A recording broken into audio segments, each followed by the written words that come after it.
Premu ato Owia TV so eni adehwema munyina aha ebraso sense mahodo ya boaboa no free omaimo yede eba se prem tobre kase bo wo hwe yen efri fikasie mu hanu a ententanfidie ne so eye Owia TV se eye YouTube a obenya yen ahwe ewo so sa enso na Owia TV official eno eye TikTok so ne wo mansam ni afoforo pi na ya chechire ade akoto www.owiatv.online.com eso koso habetumi nya bi na wakenkan ensam ne de mu akotene awiai ebi enie Omai swafo hwe ne amado ne ntam nsem so a kire se woni Russia ban eguso edingita won se de be ya Ghana phobia won mu nam kuntran se de wo ho akohye won masrafo dwuma mu no saa eniema ekosoreto ebetumi atwa saa enso ena omai Ghana sika kraba ba tan won apa abedokobia eho entema won behwe se de be ya sika kraba ahodo a won mu de enya ensi hu na wonum ehwa ye hu adwuma no sa adwuma koi ebehwesa won hyehye ebetumi akoyie Omai Ghana eguso ehwa animu kwan se ye ne amahodo bi a wonum edi akotene ewo fango ensensemu no ebetumi edingita ho na wode wo ho abehye bi na aboa am ye fango nsensem no nso yetumi akoyanim ewom owura samejamfi edi ato edwase se wo hwe ene Omai Ghana mu a ewose yetumi yenhye pade to onom se de be ya efum agudi a yetuo no Omai ni betumi enyamu chefa kese na opanyi bi a waben ewosika sam nhye mu a kire se gold board ba ye wonum aboa pa ma enne wonum ananka ewia sika kokko de fa nkontru ase koton ema Omai boka no ano atumi abrase ensem ni afoforo pi na aka ho ena enne ewe ya boaboa no a meti eba sepem tobre kase bo ewo Owia TV eso yemfa enase enko enfama nyumaku a wonum eso yasenemo oman macro eno ena mansanyina edi hu adanse anu nti enese oboso pe na obia je osese tugu mesanse no a ana obia etu agumo man macro no de tie nie anu nsuo no edeye papa pesanse tomato sauce na ho no eye kama pa eye quality product and ye de abadwa so se oye stew anase se kobane se oye wo hyeto a anu ane se oman macro no na watu ade agumo kama afi mako na watwi a wodi bedu dokona na so apesie no nso oman macro na na betu ade agum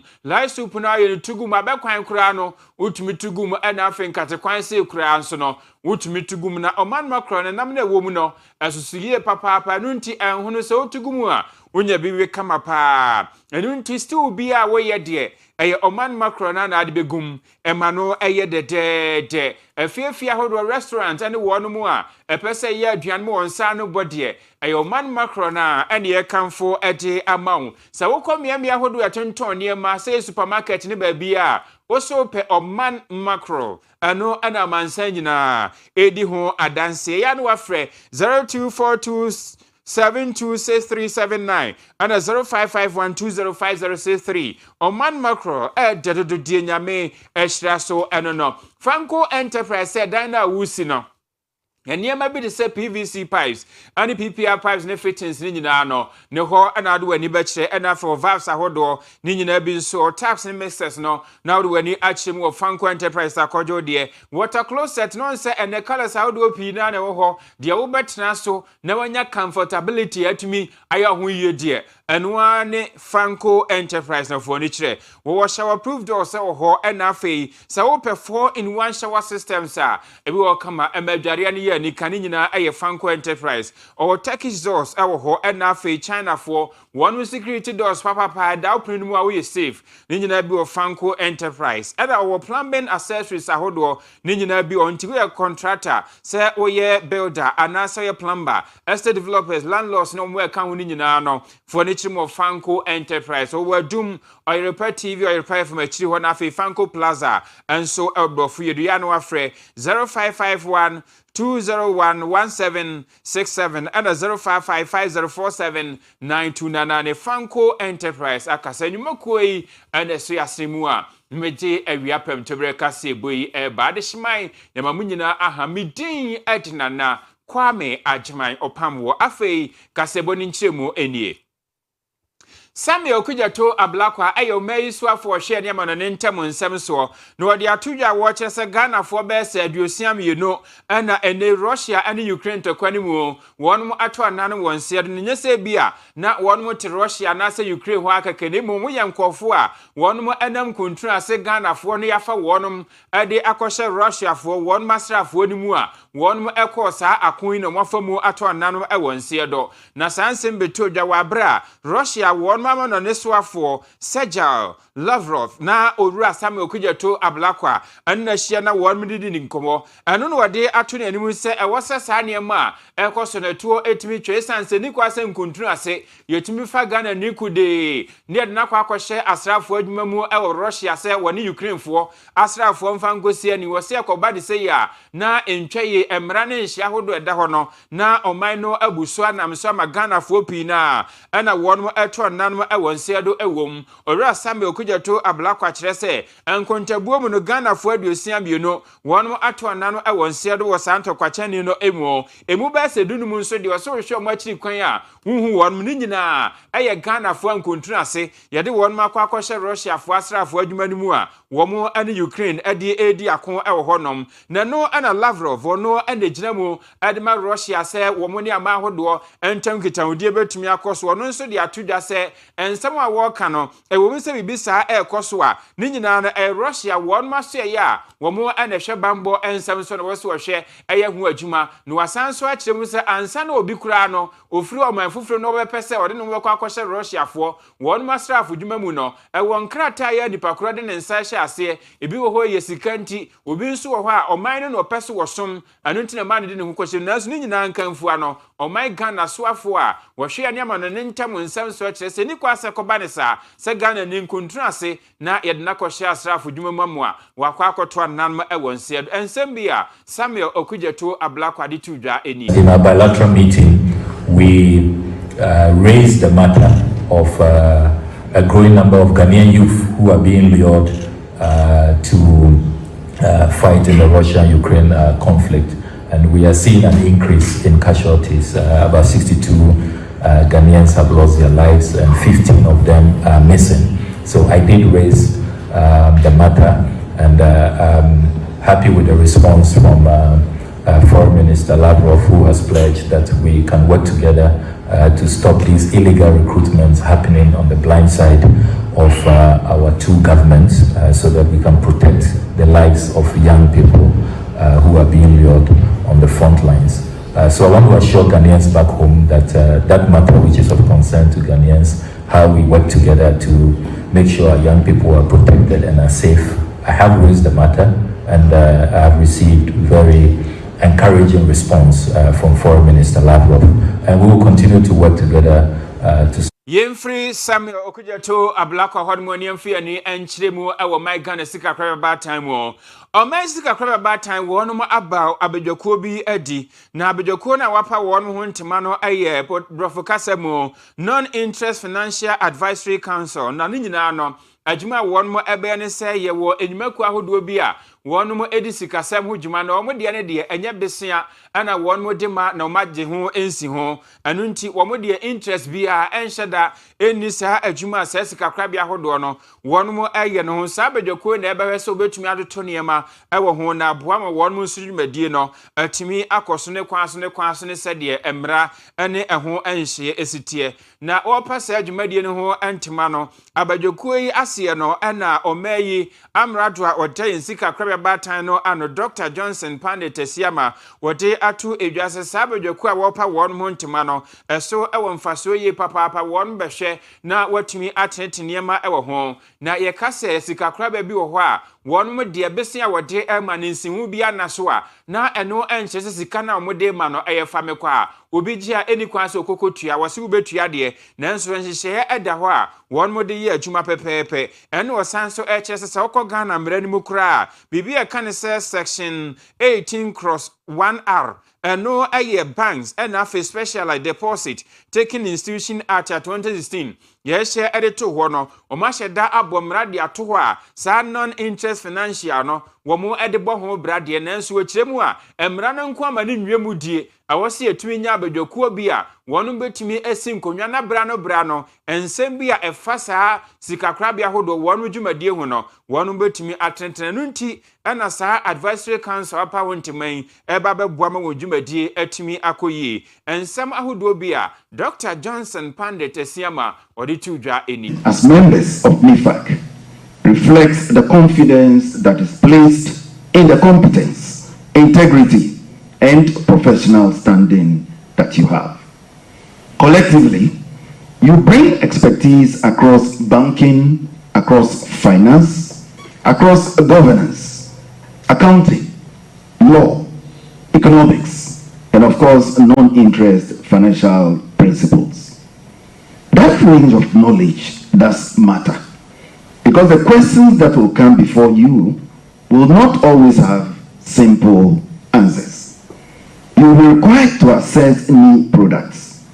You have to interpret principles in changing market conditions and balance innovation with consumer protection and financial stability. I want to urge you, therefore,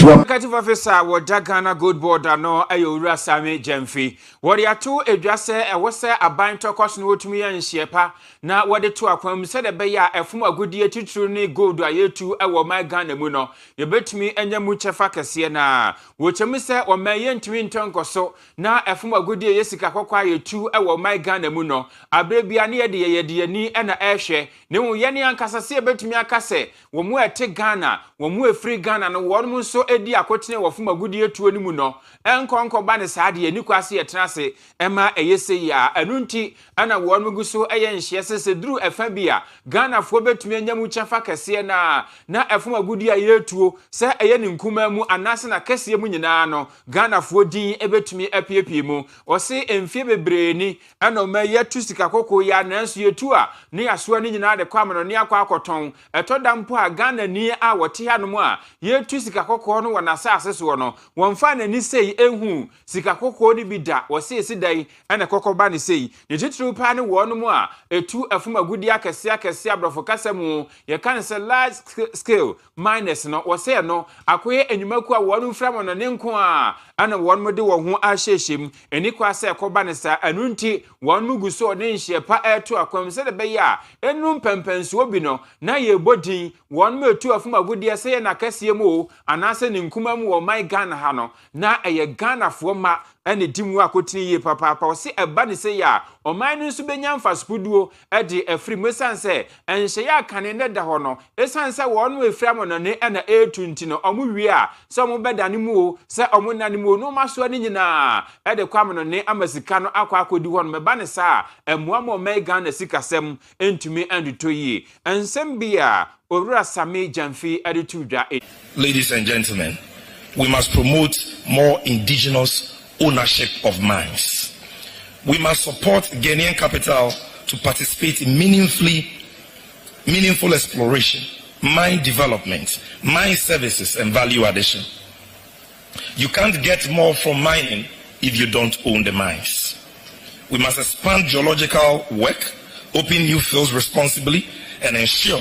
that as production grows, local value also grows. Production without ownership, ladies and gentlemen, is limited. Production without value is leakage. Production without community transformation is a broken social contract. Ladies and gentlemen, I move to the P. And by protect, which stands for the P, I mean water bodies, forests, farmlands, and public health must be treated as non-negotiable national assets. The social license of Yeda so ewo o my Ghana sika kokko ensem emo na economics professor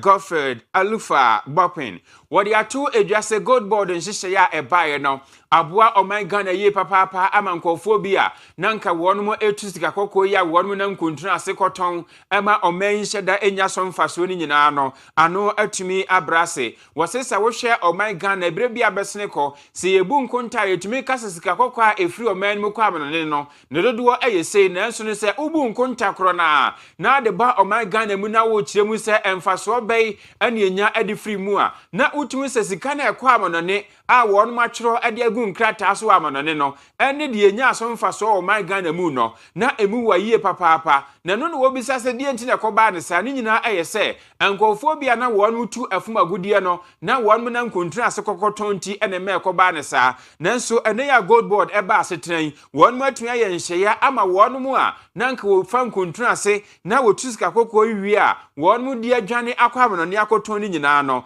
atumi abras wo se eba ne sei no amanfa supuduo pa ena abaso ede ama oman Ghana wo se okaise NPP amanyuko na ban na breso no won mu tokoso ane wo ye nhye bi senke be ya we bia wo tu afuma gudie nkuma ne de obenya de afiri mu no anka wo ho amane nanso sa nhye no na enwemu de gold board ba ye won mu atumi aye nhye ayire mu kete ama enei ansa na obi kura emphasica kokko enko amonone nkoton no na gold board no enim hu bi anasa nhye ni nyina no nipako no atumi afam ansa na watumi ade akwo se eba ne sei no akobua ye papa ama sika kokko eho adwadie no atotoye ewo my Ghana mu ensem ya professor Godfred Bopin what it to dwa enie. Well, I think that there is no doubt that gold board has helped significantly in crowding in gold-related effects. You indicated in your introduction that the level of smuggling, in terms of if you measure the difference between gold export data from Ghana and then importing countries, if you do the reconciliation, you can see that the gap has narrowed significantly with the introduction of gold board. And I think that is a credit to gold board. There's no doubt. And all of that. Let me start off by saying that, look, Evans, the two main political parties in the run-up to 2024 general elections recognized the issue with illegal mining or gold production and then reporting, accounting for it, and all of that. So you will notice that in the NPP manifesto, they had indicated a proposal to reduce the final withholding tax on gold export from artisanal small-scale mining in order to encourage them to declare, and then so that we are also able to accrue their gold-related effects and all of that. The NDC adopted a different approach, which was more or less to set up a gold board to create more or less like a cocoa board, which was going to be the sole Co-chair Eddie Magana Extractive Industries Transparency Initiative Dr. Emmanuel Steve Asari Mantiao. What they are to edwase eka eneye kan ho asem se Ghana Gold Board. One mo ebode to wabra one ko to sika kokko no. Ne kwan paso a esanse sa ode niema toto ho a wose we no anya bi de kan ni a omayi yakwa akoto sika kokko ni bi ni yaboka ne yenhwe mfaso a Gold Board no ade bre o my Ghana sense e beka se won mo akoto sika kokko na won mo aboka ewom opanyi eche se bre bia abesene ko won fimpino ane aduonu miensa emfimpino ane aduonu nan emfimpino ane aduonu numu abanyina ayade se omayi se ekose ye kwa akoto sika kokko no ebia eka ebai na ekame akoyese asesa brei anomanfo ani akɔho esan Gold Board abentira omo twene sesre ane aboso direct ekoso efa Gold Board nsensem ne ho Dr. Steve Mantia HSA sa enano baba yedi a ekoso no awase yetumi de yani ehwe ne ye biemu pa ne ye besi awose Gold Board ba yi emfaso a abaso no echene eka ya bo ana wose ane emfaso de ebi abaso ama yiye papa eka won ma bo no de toto ho a anya de se eduru emfaso no ba bia wose won fimpinu ane adunu na musi no oman abo ka eno se okekasi ani a eye 5.7 billion Ghana cedis eno eye ka gold for iron hyehyɛ no ye boy ewom ana wɔse amfimpino ane aduruna ne danchen a wɔse eka bi kura so saa bɛde dada hɔ no mu a ankonta ne sɛ wububa ne nyina ɛkyerɛ sɛ abre bi a ye bɛyɛ sika kokɔ ne ye kwa akotobi na ye de abegu hɔ de abɔ ɔman Ghana sika ho bra no eka eba anu nti no sɛ akɔba ne sɛ ene gold board wɔn makoto efumagudie na mfasupudu abaso de ama ɔman na efa bi eka aba eni kwase ye twe wɔn mu aboɔ so na mmom yɛnhwɛ enhyepa wɔn mu atumi aye ne mfaso a ɛde abre ɔman Ghana no ensɛm a Dr. Steve Mantiao wɔde tu dwa bi. And we make it look like this is the first time Ghana is making losses in its gold purchase program. I've looked at the data. 2022, we made loss. 2023, 2024, 2025, we've made losses all those years. Why didn't that become a problem? For instance, in 2024, we made a total loss of 5.7 billion, 1.8 billion from gold for oil, and then 3.8 billion from our domestic gold for reserves. Total of 5.7 billion. Right, how much revenue, gold export revenue did we bring in? A mere 4 billion. And so if you had to incur a loss of 1.7 billion to bring in 10 billion, that for me shouldn't be a problem. It means that we should accept that incurring losses, what we call losses, for me, they are transaction costs. And all the governments over the years have been incurring transaction costs. And that has not become a problem. Yenko Ghana Journalists Association at time way. Ora Albert Kwabena Jumfo wano ene ye president ya wada omen central for nkamuku no ano wode ato Ghana fo nyina anim se wako a yeshae edefa nkuntuna ase kwan a enipa binom efa so etu afumagudi ye kan se galamse so no ayobibia asede a wose otumi ye na afam de ede eboama yetumi eko galamse no na wo kire se wo hwe de ekoso o man Ghana mu a aya na ahometiye papa okotakwa ane nempotemu a wose wono wadi mu ntintim ye papa eba bakwasemu a afun agudie tuo no akoso ho anenso nei se okohese de won mu nsase ananka won mu dodidi so galamsefo enam kuntuna ase kwan so won mu ase ne na ahudwiri pa ensu adeda ho nyina sankofoi ase no ode sanse metudwa wabra na anubaba edie ekoso amfimpino ene aduonu nsiamu ede efafum agudie tuo ho eno ene wo kire ntituru ni nkura hodo a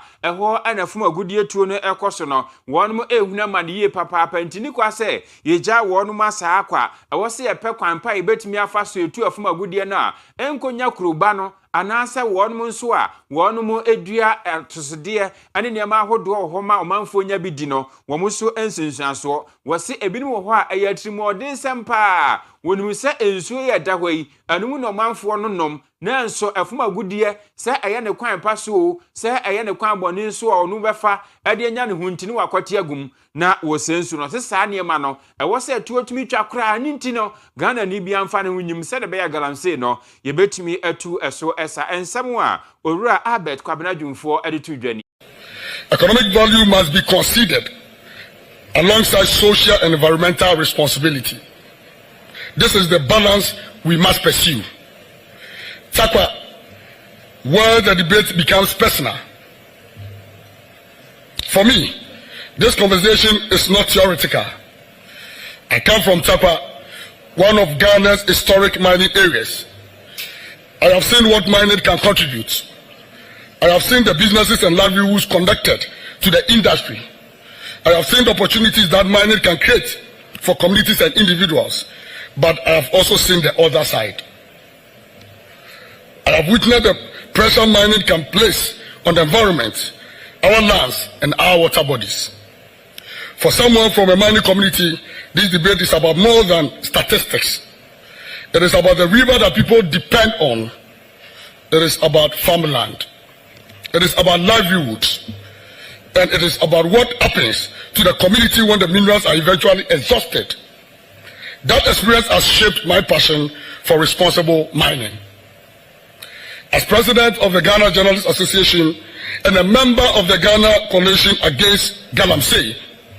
I consider the fight against irresponsible and illegal mining a national responsibility and not a political slogan.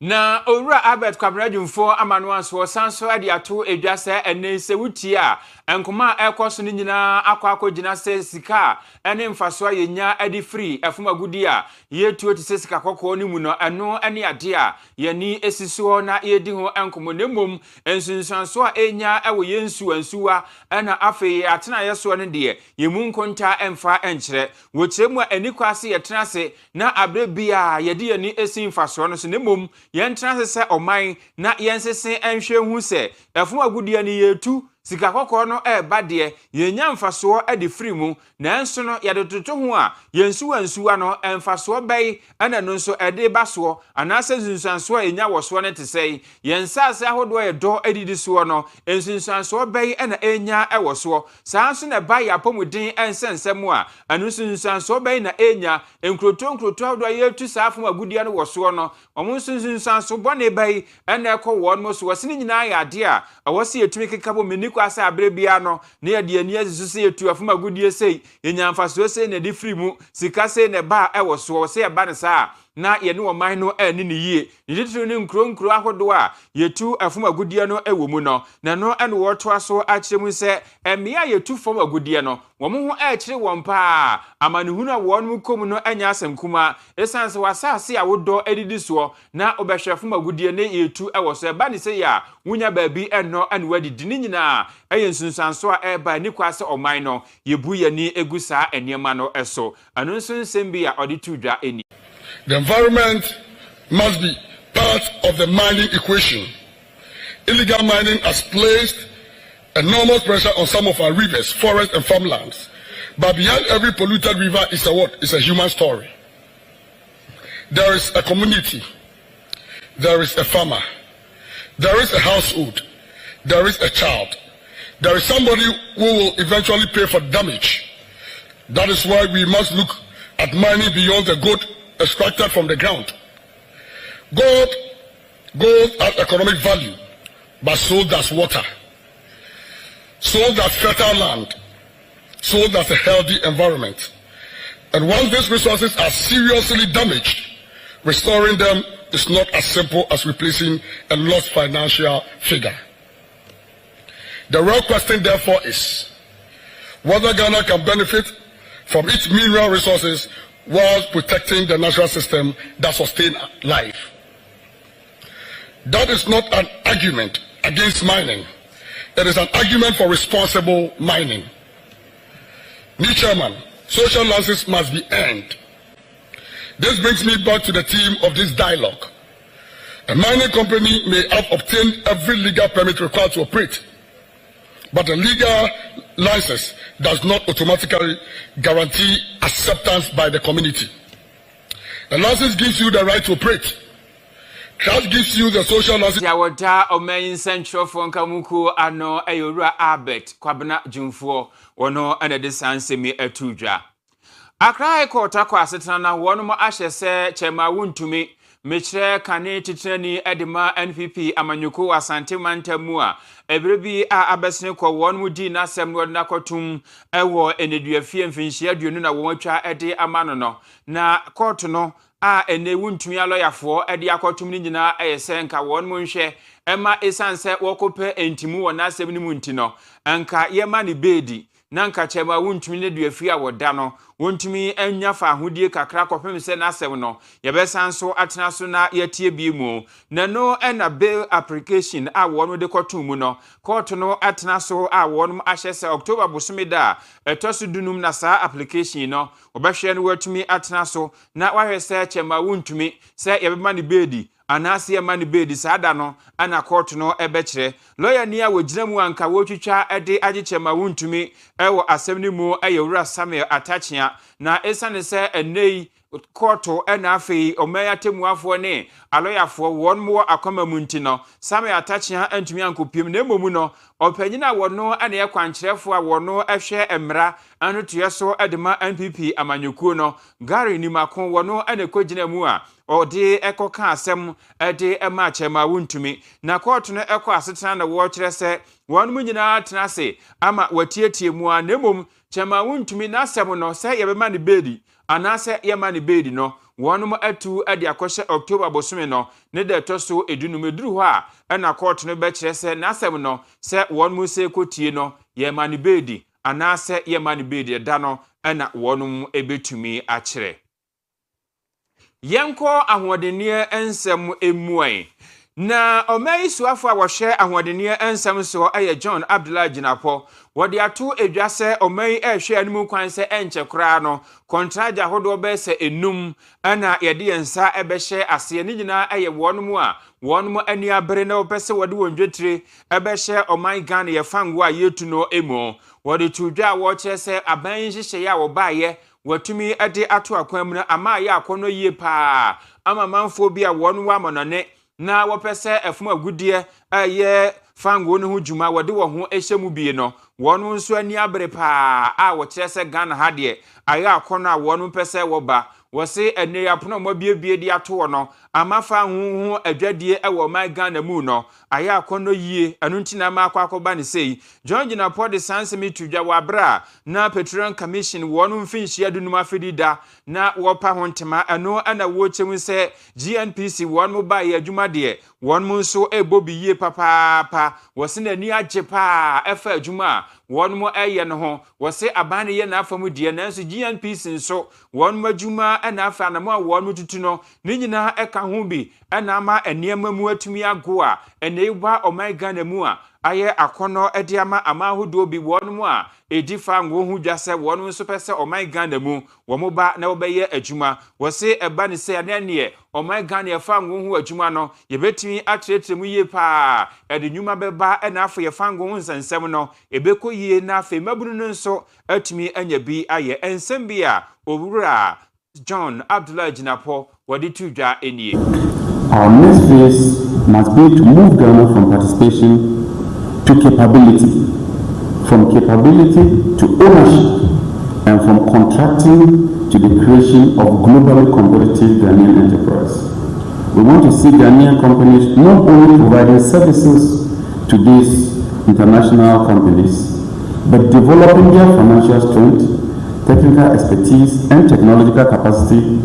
to compete across Africa. And I know that the GNPC, in partnership with their subsidiary Exploco, are working to begin some drilling campaigns on their own this year. And that for me is a milestone. Those achievements, I can assure you the President will celebrate it. And we must ensure that we meet the timelines. And so until you have my marching orders as your minister. For some years, about 5 or 6 years, we've seen a consistent decline in petroleum production. From the peak that we achieved in 2019, we've seen a consistent decline. In fact, it got to a level where the production got to about 90,000 barrels. Swafa wano ene hwe apadie ni enyuma ho nsem so aye Dr. Abdul Rashid Hassan Pelpo na wade atudwa wo chese wate se ankomodie bi ekoso binum kaka aban ba ye ntem so ewosenka agenda 111 ana narodanko akufu ado na aban abre so won mu fiti ase na sayare same yahodo won mu anwie no anka aban beto aso na anka wo wie ni nyina esene se ene wade aso ene nam de bobo fom se obesi 24-hour economy edwa amomanfo akwakotenam na no ana Dr. Rashid Pelpo HS sankofo a wonke kasa ansem no won mo nya adwen de biara da wose enyefe se obi beka se aban bi aba anu nti adwuma obeto so wanwie ni nyina ansa na wafiti ase aye foforo wose enyuma no wose nyina kobom aban no ye foforo a na dada no nso ho no watumi atoa so de afiri ho na untumi meka nkira aban ne se adwuma dada no nkonko wie ni nyina ansa na waba besidwa wose aba ne sa na ye ne abai watisue ani ne yie wose wakai pa NPP amanyoko na breso wabra won mo baye no na enyuma pi na ekoso na wokaka na nikura de a afari aye military hospital wo hono no na sa abra won masia kodum pempenso bi a ewosan kan NPP aban baye wo hwe no nko odwie ansa na watumi akoya foforo abane ye nhwe ha eja sayara sabia no ho efa so de kobobo fomu a enei asami ahodo beso ha anidu baako ana wo kire se wo sie wo se eno enkyere se aban foforo aba chenchina nche so nkosi si sa agenda 111 ni nwie ya mo nkosi dwa wo se aban no so na nisu ade huna no nti 24-hour market ne de won mu besi na won mu si nso no na wo hwe an mu kwan se agenda 111 no de won mu betumi no behwe na waye ho adwuma ensem bia Dr. Abdul Rashid Hassan Pepuo wadi tudwa en. We have a track record of carrying on projects that had been left by their previous governments. We can point a lot of them, the roads, the hospitals. We did them, we completed them. We can do it, but definitely what you fail to do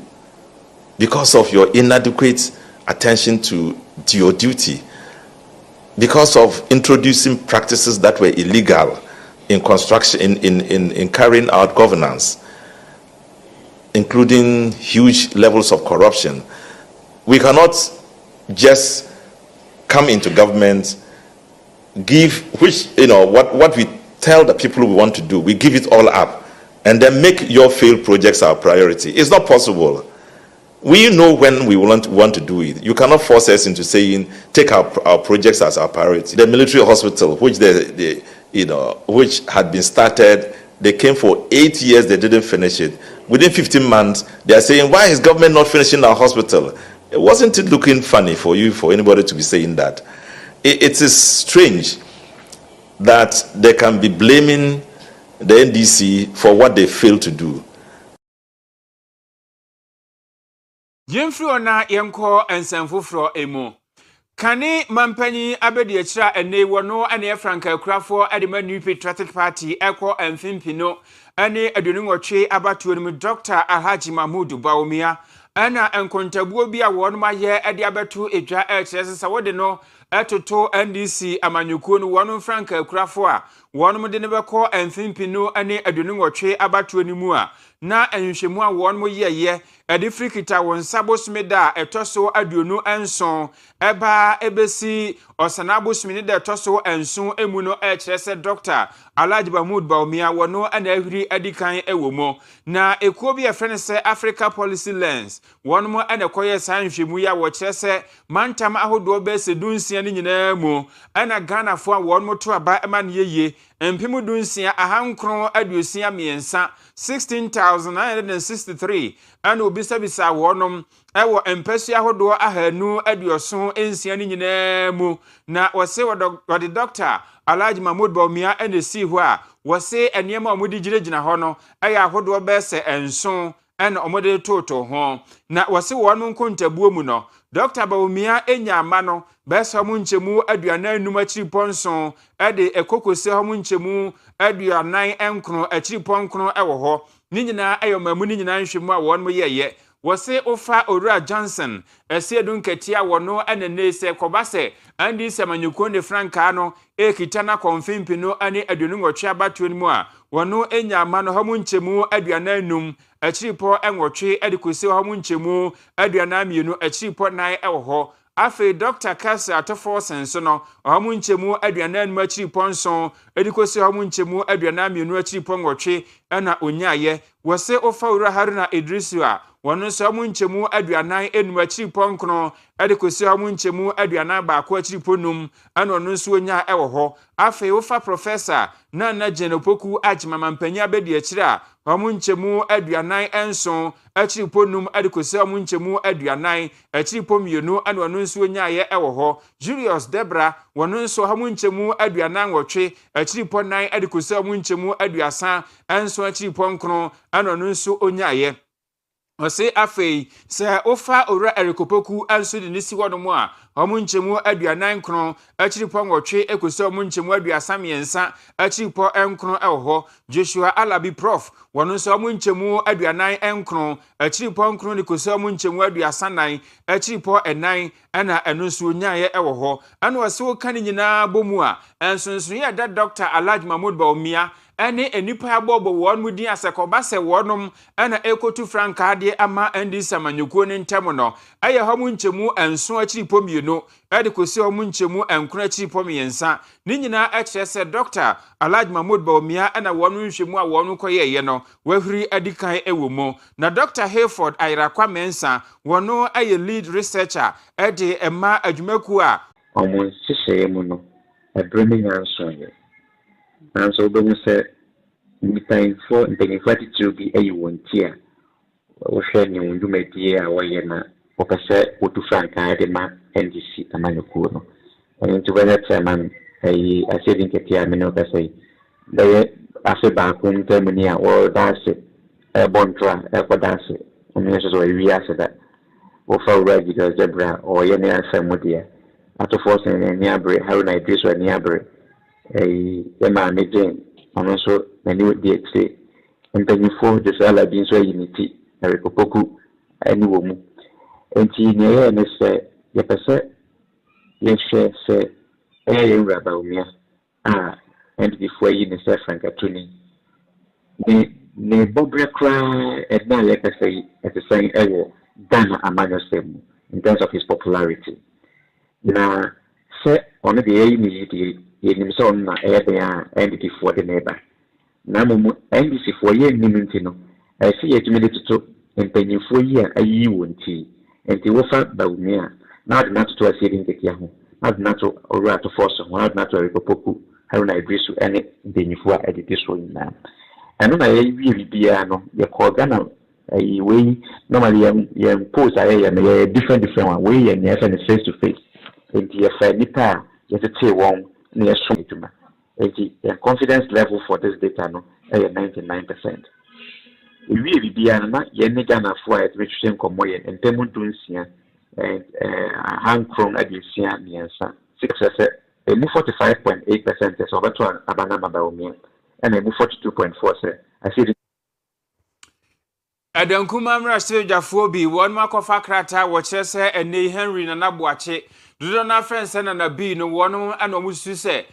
obetitani abedi akire ede ma osorokokroko amanyoko NPP a ebetumi aboaye papa na won mu a kofa krata ede ema Henry na naboache na bi no ebi eye Collins Adomako Mensa wo mrasebedwani afi mrasebedwani Dr. Kingsley Achimai Michael Ochire Befi enafi na asafo aje aye samrasebedwafo nyina na wonum eka ho ebi na de wogina ni nuanom anamu mrasebedwafo kasaye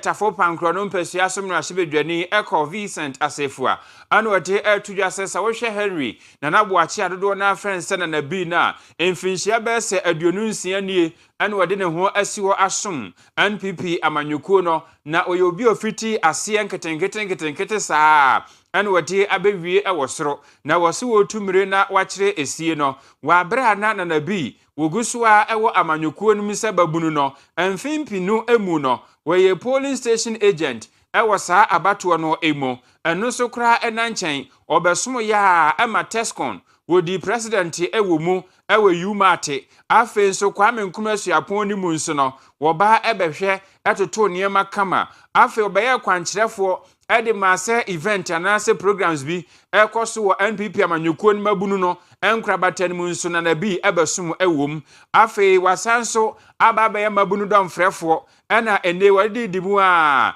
ede baye domfrefo a wasanso koprese wo baye titani abedi akire wose obi ti sei no sede wasi asoma amanyuko no ane enyuma a waye ewomu no odi tumi ehye ne nsa obetumi aye no aye niye enu nti ana wodum anya ne mugidie ene arehemu a won makofa krata ede amano ensem bia eko Vincent Asefua odi tudwa. I am not here as a member of parliament. I am here as a brother. I mean, since 2009 I came West. But in my third year in Kane was not under the top say something that people don't know. A lot of times the whole hall you find about 4 people there, myself and some 2 other guys. I occupy about 2,000 capacity board and unity hall. At the same time now audit legal committee chair and I'm the audit committee chair for my unity hall. So we've been working together for some time now. At the time of being Tescon president, he was one of the trust to the medical university from UMAT. Remember, UMAT was the Tescon president. The son of Bakir was about the Tescon president. His love, passion, and everything, commitment to the party, as far as we are concerned, goes way back from the days of UMAT and University. And he left a mark. Yeda so ejinamu ewo NPP amanyuku no emo. Lawyer Charles Asma oye first vice chairman Emma NPP amanyuku no ewo United Kingdom nkrabata ewo hono no. Wode kwadu abo National Democratic Congress mechire ndis amanyuku a wonu mo eti adwaso ene na aban ese emfimpi no ene adunu nan bosha akase a wode ma Ghana nya mugidie ene arehwemu tu aba edema wonu mo ba yei wonu mo entumi eni sa bosha ne so wose kaipa wabra na Ghana foguso ya hoboa ko emfimpi no ane adunu nan abato ni mu no andi samanyoko ni shebo pi na ane ofa ba bia 24 hour economy ni bosha akase mahama wonapo ane presa na edi akotene pa na enso andi samanyoko betina adwaso yi boshe no adane kadan wose okọ bisa se boshe we ya mode maye no maye ewo hia no mababa mo nsam adi ahye wase ni nyina edi adanse se na tumi na won mo pe en wo kansem edi to Ghana fo trima woto abadema won mo a ene won mo baye wo mo antumi anye. Lawyer Asma see Dr. Elijah Mampa we say as long as say ono na odi MPP ni mu no ahoden sikafam adwenkyerɛ ani bibia yebehia idebabua no MPP UK yɛhyɛ saa ɛbɔ ne sɛ yɛbɛyɛ edwuma bebre yeboja eni aye ejuma na the ideas mobilization senior debia ye no constituency adoption bekoso aye the Sahara. It's not just even about the presidential nembum ebehwe say all the seats ye hwere e last election efa parliamentary no ebenya bebre amayetumi form majority in parliament. Abraham Papa, His Excellency Dr. Elijah Mampa Obeye President of the Republic, inshallah, come 2028 December after the elections. Di na di adanse say a year promises are ruling government NDC make yeno. Bruni baka say a yemfutru and I say yebaka say yemfutru na omotugu voters eni. I say nipa desperate. Lawyer Charles Asma wamano anso Osanso edi atu ejase omeye timi wasa atentrene etimi eye adwuma pepepe na abaye de botechi no ye de bobanso pepepe nenso kame akoyese enei se obi eni aban mu anase enye wani aban wati adwaso na manyukuo ene ehwebom aye chese nipa na ene emra no ye de ayire ne kete de eni kwase ye de di nukura no na ye de di saa enipa ne emom no se obi eni aban wati adwaso ne kona kra na de a yesi onfa ne honkonkodi ebadwirim ketase hye ene proya abandada no abreso nkofo de na yayire omupampe se witua aban ya wati adwaso nkofo de yede nsa emu ohare ene kan won masema wo chese ni nyina no eniko ase kokoba ne sa oman no ne yebo no abo nkofo hu yi anyina sikadia ekoso empo hwe se court say accountability inti abanya etwemu MPP nkofo a nsam form hu nyina ye becheche omo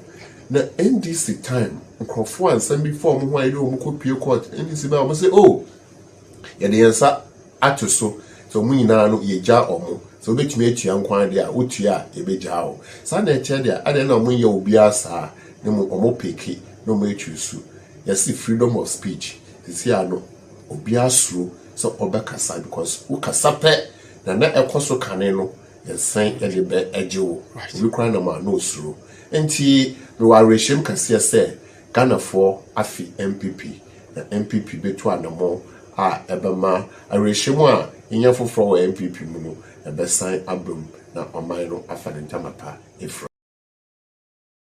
yemfri ho na yenko emfimfini mantam emo obahima wo asen bosomadwen eye nana abena ampoma kubra na nana abena ampoma akubra ane wo kyerɛ sɛ ɔde dwumadie bi asinani so ɛbɛhwɛ kwayebretu a enipa bi afa kwanbɔne so na wɔnom asɛ no no enua bɛ sɛmpem naidie wobeduadua ɛwɔ mpotem wɔne asan so ɛde ahyɛ mu kena wɔde sansemi tudwa wabra na eti bosomadwe ahobɔ afahye na wɔnom ɛpa ho ntema na enumu no wɔde tudwa sɛ emabunu no ɛwɔse etumi hye wɔnom nkran ɛma kokoo adwuma no wɔde wɔn ho ɛhyɛ mu bi nanso no sɛ ɛkɔba sɛ wɔnom yɛ kokoo ho adwuma na galamsey ɛne ade ɛkɔso a ɛma kokoo adwuma no nya akɔnɔ esan sɛ babunu no kura osuso kotufu magudie no bi a obey yesne so bɛkɔ akɔdua kokoo ɛkyena bi okɔdua ne kokoo yi na enkɔfu etu galamsey kɔ akɔsɛ no na onana ɛkyerɛ sɛ ene kura no okɔkwa ebretu adwumakuo no mu a ɔmonko ntabuo no ɛkyerɛ sɛ Ghana ha ya asase yantam hectares no bɛsɛ mpem wɔtwe ha nkron ɛna yɛnam kwabɔne so asɛ no wɔsene nyinaa no ɛyɛ ne ankase suban yawo ɛna ma akɔba ne sanu nti ɛna wafa ato no ho so ɛhwɛ sɛ ne mpɔtam wɔ deɛ wɔn betumi aduadua nua bɛsɛ mpem 9 na kwayebretu a wɔn masɛ no no wɔde ahyɛ mu kena nana abena ampoma akubra ne nsɛm bi ɔde tudwa enie yɛfrɛ me nana abena ampoma akubra a ɔdi kan wɔna konti ba ahema yo afie committee afahye na yɛyɛ no committee no me ne ɔhema a meka ho na yɛbɔ yɛtirim kɔ sɛ afie bia yɛdi na kwan sonko so na afie wei yɛyɛ ne sɛ ɛbɛma na yɛ sonko koraa nti esan sɛ enua ɛma yɛnya nkwa enua ɛboa ɛma yɛnya ayaresa bebree ɛwom nti yɛde si yɛni so sɛ afie wei yɛbɛdua nnua ama afahye na yɛ sonko ama yɛahyɛ ɛti bosomadwe man forest ni mu kena esan sɛ nnua bi mu wɔ hɔ a ɛbɛhia ama nipa na yɛwɔ ɔman no mu no enya so mfasodeɛ ba yɛto yɛni hwɛ bosomadwe man mmere bebree atwa mu kɔ na yɛsi so na forest na nnua wɔ mu a ɛma ne yɛ fɛ ɛnɛ kwaye ne bebree wɔ hɔ a ɔmabubu ɔmasɛ nnua no nti yɛn nso de si yɛni so afie wei sɛ ɛno akyi no Philip aka wɔno ɛna yɛtitrani ɛde ma bedwaku a wɔn mu bɛhwɛ ama afahye a wɔn mu bɛdi ɛwɔ asen bosomadwe no atumi akɔso wɔn nso ɛde tudwa a wɔkyerɛ sɛ ɛne yɛn kwayebretuo ne deɛ yɛasɛ mu fa kɛseɛ na ɛyɛ nyinaa nso yɛasɛdeɛ sɛ yɛbɛtumi ahwɛ ne yɛduadua nnua na yɛde ahyɛ mu kena embarked on this tree planting exercise because we want to make sure that this whole area becomes green in the next few years. We have 4,000 seedlings that was given to us free of charge by the Forestry Commission, and we're starting to be an ongoing thing, and we're going to protect especially those ones that we are planting inside the town. We're going to put nets around them so that the animals will not feed on them. It's very important, but it all needs money. We need some financial support. Yeah, so we are hoping that some institutions like the EPA, Cocoa Board, and other stakeholders will come in and support us. This is being done in partnership with the Environmental Remediation Forum Ghana. We're embarking on this is that we want the whole place to be green, and we are encouraging the Yemfri ho eniemra sante mantam emo. Kumasi Metropolitan Assembly mechire mensini bedwa no. Wono mo ade ato edwase enehenti ade emeto edwase krata bi aba yede atotum de nenso adrofafo bi no kasa de wono pa hye wonsem a oba Kumasi kropon yi mu di a womo ankasa lorry fare no matutum eje de wono pe wo ho enti omo de krata bokokose oye droba ni anase meti na oje transport fare anase hyenti ade wa abra antumu bia ma ya omeba wo so na emra no wabedi nanso amanebo a Owia TV abeto ya prono so kire se kes kan de gina na gina adroba fo no binim wo ho mabu nuagu asomu a wonum ente hwe chese de ke me kan kromonte ho hwe na yenkwa ahoma so ne ye yenua kwa me redu eni nkomoi wate asikumase monten so ne yemisa ne se o mate so anase o monte so kwa me ma han Majuso aminia. Kasi kano ejina di ejina anayatum. Minya mame nasi ya wiye sedi ya wedi kandi atudwe yi. Uba asantimante muharma. Ine ni tia se kata abeto monte so afike mi abonte asoye se. Ya yehwe wa bra omo enye omo adwen se omo atutuka asentiade bia mu no. Mobia emon ho pem se obedi sa adwuma ho nanso so nia mempempe a me no kase yi fira no pebe pem se dumi no aboyi akonanim a kase boy ekoso yi na nanti Kumasi Monte so ukọ Atunsu station efi Ebuakwa station and efi Swami station no so edifa office so kwan so na ni nyina no teacher pa de ma me nika mo GPIT fo abaso ewo wona wo kọ kwan tenten ebi ti se sunyan ni ne nkro no ba kwa ebu wale de beka ne se omu nyina se omu dan omu mpedifo ansa na ebi omu atutum ebomu omu do ma de se de editum pedifo ni ana se omu ka ne se esentiade ana se petrol ani edema hodo a ha omu eka akobedi hu nsam de ha omu adwi yi papa ntim pedifo ene de ai omu ni omu peni besia na fi omu ade atune ni mesan se efiri na koyi se mpedifo no entie titiri GPIT fo omu entie omu asem na omu empushi kakra mfantu anka omu ho ama omu dia efiri ene ko yare omu so betuma atachia na uyi ani firi wa se de ntie ma mebo omu abaso se omu de omu die no eno a na omu die case ka omu ntu emu bie mo sanse omu mpenufo akampo omu se kopin se omu no no mu yenhie mu na omu ama omu bibi no ana omu di bibi ato mu no eno ansa ne bi omu betake action bi a omu take nti GPS de meka se ene ne nyina no ebo a omu gi kanhye ntiade no eno ana omu da se titiri omu ekokwa tenten no na wo ba trotro ahodo a eno atwahye Kumasi abonten so amenia ya de ha dwen yi papa so medical kan no ufiri kejetia na wo kọ Ebuakwa na sa Atunsu a ni nyina ye baabi a trọtrọfo a omo no omo ayo omo so mbo wa no aswodin brand pa de skuti omo de anya asem ketwa efiri kejetia e de kọ Atunsu no case ka no eye sidi 9 ana se bi wa 35 sidi miensa ne sidi num ka ho 3 cities 50 pesos no and ana se 4 cities me ka say omo de omo nhyɛ dan tumi akwachi no mu de bia ya 3 cities 50 pesos omo gi 4 cities and baby so what my 4 cities so omo gi 5 cities and no ya de a omo dwuma omo di ne ɛwɔ saa Atunsu kwan so if you would be kyerɛ kejetia edukwa Ebuakwa sofulai and from one so a kejetia etu Ebuakwa enka ya 3 cities kejetia se ani sofulai 3 cities 50 pesos and prem no ka say 5 cities and omo gi Ebuakwa sese no ade omo gi 6 cities and so make say ebiji 10 cities ebiji 7 cities ebiji gi 8 cities no so amanfo and omo press wo ka mu ani if you would when you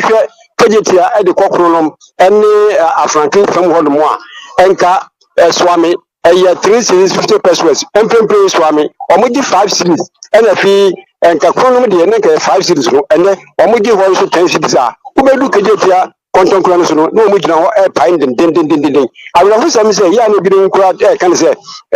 mene ahyenkafo wona wofo ka no passengers no awura hu sam mo di tuanim se tuo bi a police fo no kura gina wo mo nche pe na nso so no adaba fo yi no metifo yi pain de omo pe de gi wo mo abodene omo ni anu bia ka nti se